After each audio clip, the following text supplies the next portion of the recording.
Doctor ભગવાનનું સ્વરૂપ કહેવાય છે, શું કહેવા માંગો છો? સાચું, પણ 30 વર્ષ પહેલા હમ. કે જ્યારે ડૉક્ટરને ઇન્ટરેસ્ટ નહોતો કે પેશન્ટને હેરાન કરવાના, હમ. એટલે હેરાન મતલબ એટલે કે ડૉક્ટરને ખબર છે હમ. કે આને તાવ આવેલો છે, હમ.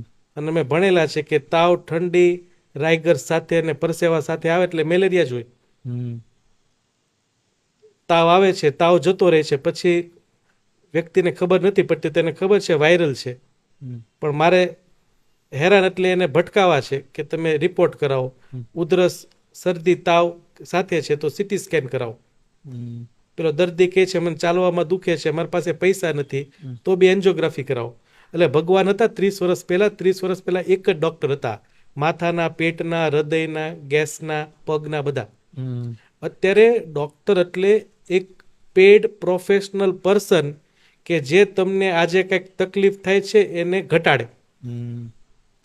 જેમ કે ભૂખ લાગે છે તો પાણીપુરીવાળો પાણીપુરી ખવડાવે છે, તો એ ખાવાનો ડૉક્ટર બની ગયો. તમારે ઈઝ વધારે છે, જે તમારે ડેઈલી તમને જે તકલીફ થાય ને સોલ્વ કરવાના વ્યક્તિ એટલે ડૉક્ટર.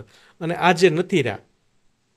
10,000 2 થી 3 જણા હશે, પણ પ્લીઝ થોડાક આપણને એટલું સારું બિરદાવું મળેલું છે, એ નામના મળી છે કે આવું એક સ્લોગન બન્યું છે કે ભાઈ ડૉક્ટર એટલે ભગવાનનું બીજું રૂપ. હમ. તો કંઈક તો હશે ને પહેલાં.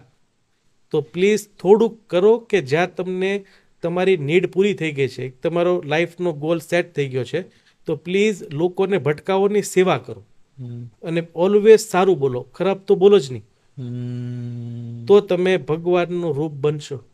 સાહેબ, આ માર્કેટમાં B12 અને D3 ના જે રિપોર્ટ થાય છે એના વિશે તમારે શું કહેવું છે? B12 અને D3 તમે વાત કરીને તો સુરતની અગર ટોપ 3 કંપની છે ને, હમ. એનું દિવસનું ટર્નઓવર એટલું નહીં હોય એટલું જેટલું B12 અને D3 ના રિપોર્ટના પૈસા થાય ઓહ. અને એની દવાના. હમ. તો વ્યુઅર્સને બેસ્ટ સજેશન, B12 અગર ઓછું છે કોઈનું, હમ. તો એક જ એવું ઔષધિ છે કે ઝાડ છે સરગવો, કે એમાં પાણીની જરૂર નથી, ખાતરની જરૂર નથી કે પેસ્ટિસાઇડની જરૂર નથી. સરગવાની સિંગને સુકાવો અને એનો પાવડર બનાવી 1 ચમચી ગરમ દૂધ સાથે અથવા ગરમ પાણી સાથે રાત્રે લ્યો, B12 આપોઆપ વધી જશે. અને બીજી વસ્તુ, સવારે ઉઠો છો તો ગરમ પાણી સાથે જે તમારું થૂક છે એને ગળી જાઓ, એ તમારું B12 ફ્રીમાં વધારશે.